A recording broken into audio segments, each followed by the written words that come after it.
नमस्कार. मनाचे श्लोक एक मागोवा यातील आज हा 17वा भाग. मागच्या वेळा आपण 70व्या श्लोकापर्यंत आलो. आज आपण 71व्या श्लोकाची सुरुवात करणार आहे. जयाचेनी नामे महादोष जाती, जयाचेनी नामे गती पावी जेती, जयाचेनी नामे घडे पुण्य ठेवा, प्रभाते मनी राम चिंतित जावा. परमेश्वराच्या नामस्मरणाचे महत्त्व आणि महात्म्य समर्थांनी या श्लोकात वर्णन केले. परमेश्वर मोठा आहेच, तो भक्तांना मदतही करतोच, पण त्याचे केवळ नामसुद्धा अनन्यसाधारण महत्त्वाचेच आहे. आपण दररोजच्या व्यवहारात अनेक वेळा पाहतो की एखाद्या सरकारी अधिकाऱ्याचा दाखला जेव्हा आपण घेतो त्यावर त्या दाखल्यावर त्या अधिकाऱ्याची सही तर हवी असतेच, शिवाय शिक्कासुद्धा हवा असतो. नुसत्या सहीने दाखला ग्राह्य धरला जात नाही, शिक्क्यामुळेच त्याला महत्त्व प्राप्त होते. तसेच नाम म्हणजे जणू भगवंताचा शिक्काच. जे काम प्रत्यक्ष एखादा सरकारी अधिकारी करू शकेल तेच काम त्याच्या शिक्क्याचा दाखला करू शकतो.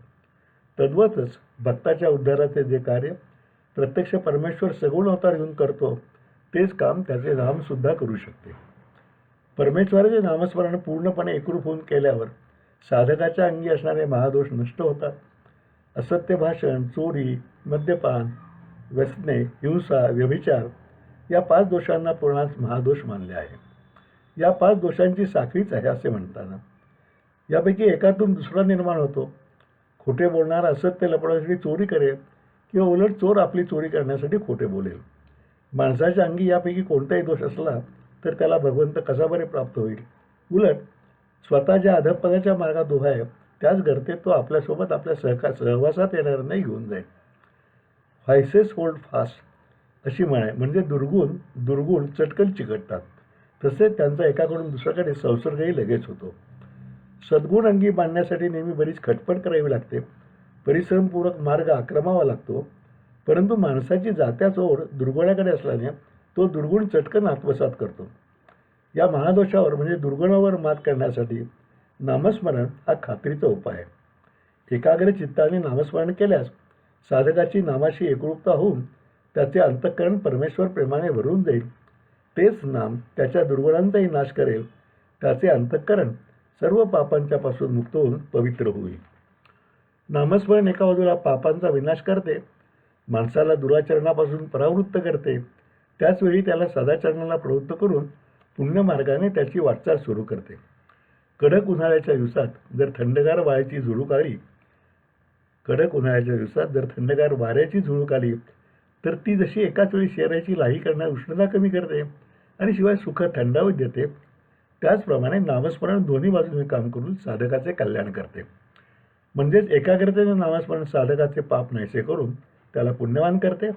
त्यामुळे साहजिकच साधन मार्गात भक्ताची प्रगती होत राहून तो मोक्षावस्थेकडे हमखास प्रगती करत राहतो आणि अंतिम उत्तम अवस्थेला पोचतो. समर्थ म्हणतात, हे सर्व होण्याला एकाग्रतेचे अनन्यते नामस्मरण आवश्यक आहे. असे नामस्मरण जो साधक करील त्याच्या महापापांचा विनाश होऊन पुण्याचा साठा होत जाईल. त्याची साधन मार्गात प्रगती होत राहून तो शेवटी मोक्षपदाला जाईल. अशी एकाग्रता येण्यासाठी प्रत्येक साधकाने दररोज पहाटे त्या जगन्य त्या राघवाचे मनोभावे चिंतन करण्याशिवाय अन्य पर्याय नाही. जय जय रघुवीर समर्थ. श्लोक क्रमांक 72. नवेचे कथा ग्रंथीचे अर्थ काही, मुखे नाम उच्चारिता कष्ट नाही, महाघोर संसार शत्रू जिणावा, प्रभाते मनी राम चिंतित जावा. कोणताही उत्तम ग्रंथकार मानसशास्त्र चांगले जाणणारा असावा लागतो असे म्हणतात. तसे ज्ञान असणारा लेखकच वाचकाला आपल्या लेखन प्रवाहात सामील करून घेऊ शकतो, त्याच्या मनावर आपले विचार बिंबवू शकतो. आपले सर्व संत प्रपंची माणसांचे मनोव्यापार लक्षात घेणारे आहेत. कधी ते श्रोत्यांचे वाचकांचे कौतुक करतात तर कधी त्यांना भाग्यवान म्हणतात. आपले विचार त्यांच्या पचनी पाडत असतात. लहान मुलाला एखादे कडू औषध पिण्यासाठी आपण चमचाभर साखर देऊ असे आमिष दाखवतो, तसेच संतसुद्धा प्रापंचिकांना परमार्थ मागाची गोळी लागण्यासाठी तो कसा सोपा आहे वगैरे सांगतात. या श्लोकात समर्थांनी तसाच प्रयोग केला आहे. साधारणपणे कोणत्याही माणसाला पैसा खर्च करायला नको असतो, तसेच देहकष्टाचाही कंटाळा असतो. या दोन्ही गोष्टी न करता एखादी वस्तू मिळत असेल तर माणूस तिच्याकडे चटकन आकर्षित होतो.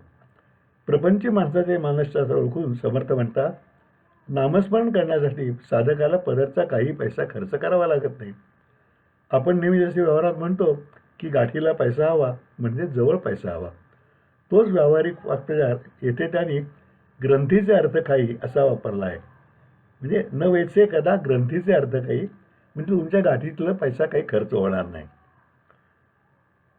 त्यांनी म्हणून असं सांगत त्यांनी प्रापंचिकाच्या धनसंग्रहाच्या पुरचुंडीला नामस्मरणाने धक्का लागणार नाही अशी समजूत घातली आहे. त्याचबरोबर तोंडाने परमात्म्याचे नामस्मरण करण्यासाठी प्रापंचिकाच्या देहालाही काही कष्ट पडणार नाहीत. ते नामस्मरण सहजासहजी करता येण्यासारखे साधन आहे. तोंडाने आपण नेहमी बडबड करतच असतो. अनेक वेळा ती बडबड निरर्थक, केवळ वेळ घालवणारी असते. तिचा ना आपल्याला उपयोग ना दुसऱ्याला. अशा बोलण्याला समर्थांनी वाऊगे बोलणे असे श्लोक क्रमांक 23 संबोधून अशा बाष्कळ बनवणे काही सुख लागणार नाही असे सांगितले होते.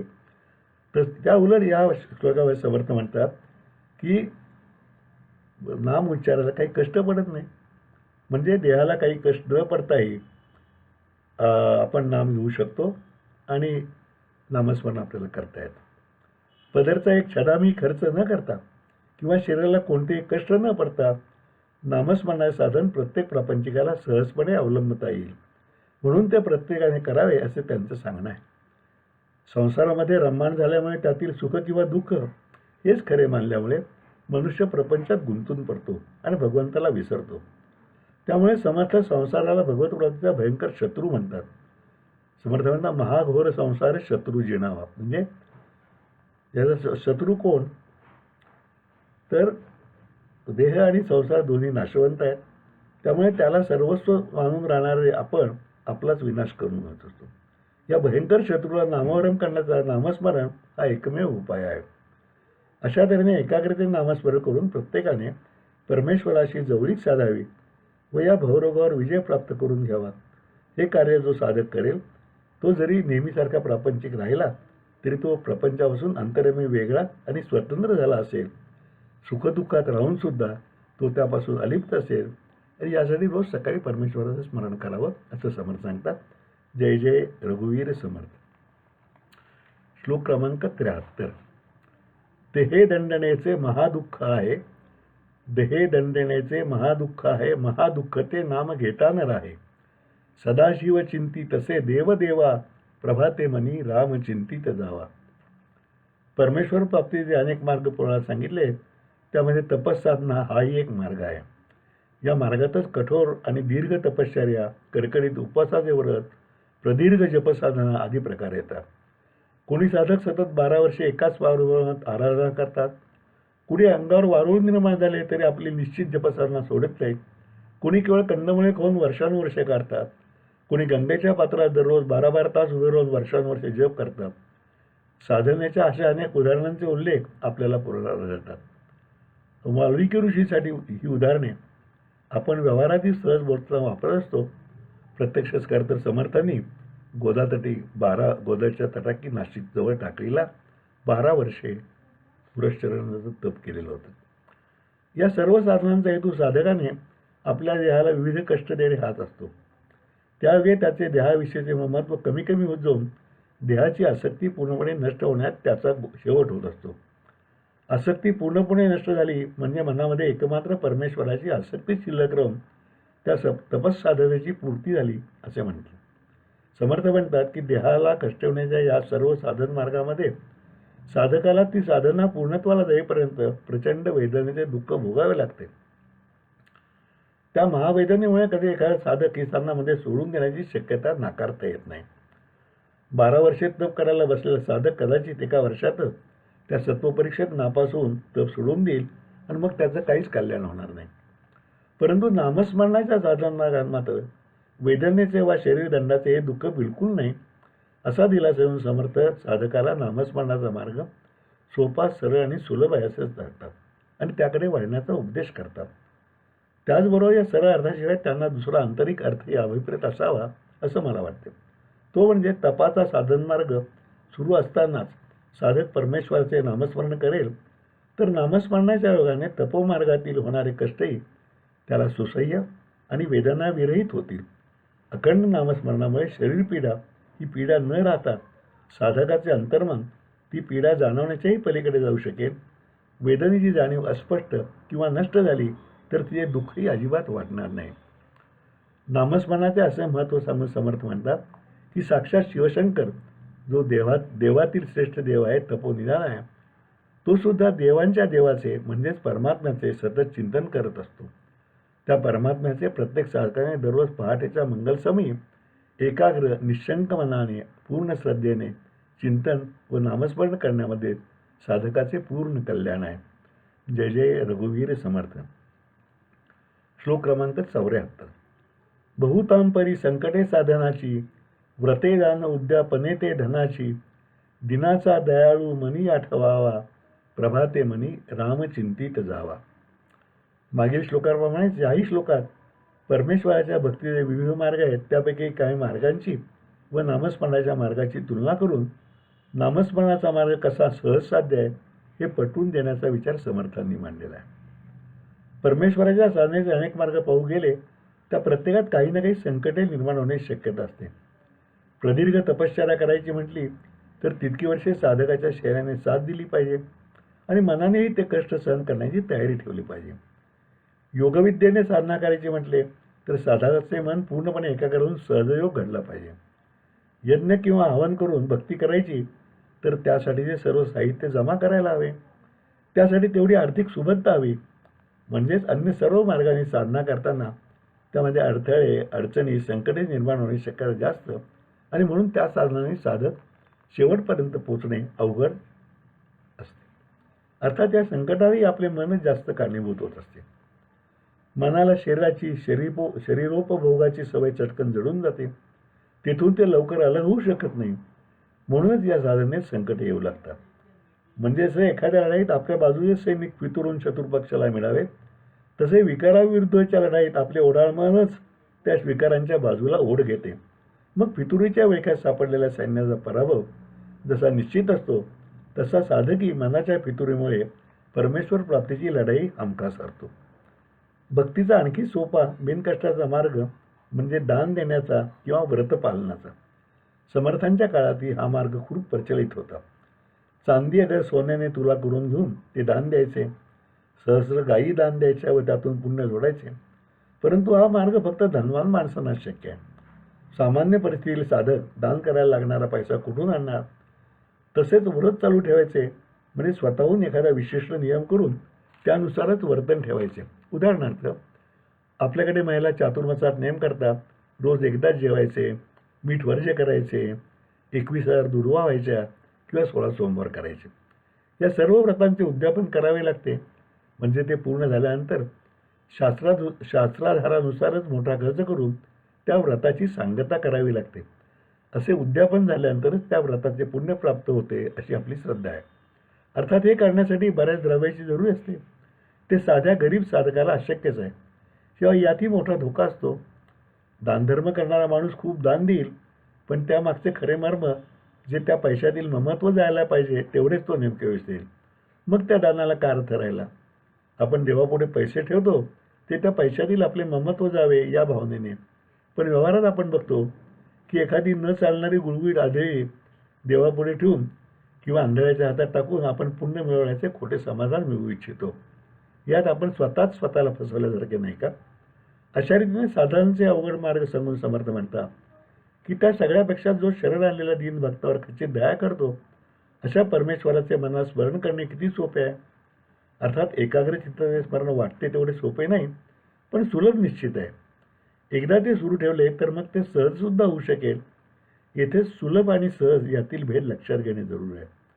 सुलभ म्हणजे विनाकष्ट होणारे आणि सहज म्हणजे नैसर्गिकरित्या आतून अंतर्मनातून येणारे. म्हणून समर्थ म्हणतात, नामस्मरण सुलभनिष्ठेने करत गेल्यास ते सहज साधन होऊन जीवनाचा अविभाज्य भाग होईल. म्हणून रोज प्रभातीच्या मंगलसमयी त्या दीनवत्सल रघुवीराचे स्मरण करण्याचा परिपाठ ठेवणे साधनेचा सोपा, निश्चित आणि सुलभ मार्ग आहे. तो प्रत्येक साधकाने अवश्य अंगीकारावा. जय जय रघुवीर समर्थ. श्लोक क्रमांक 75. समस्तामध्ये सार विचार आहे, कळेना तरी सर्व शोधून पाहे, जीवा संशयो वावुगा तो तजावा, प्रभाते मनी रामचिंतित जावा. परमेश्वराच्या भक्तीच्या सर्व साधनाहून नामसाधन म्हणजेच नामस्मरण कसे श्रेष्ठ आहे हे समर्थ वेगवेगळ्या प्रकारे आपल्या मनाला सांगत आहेत. नामस्मरण हे सर्व साधनांचे सार आहे.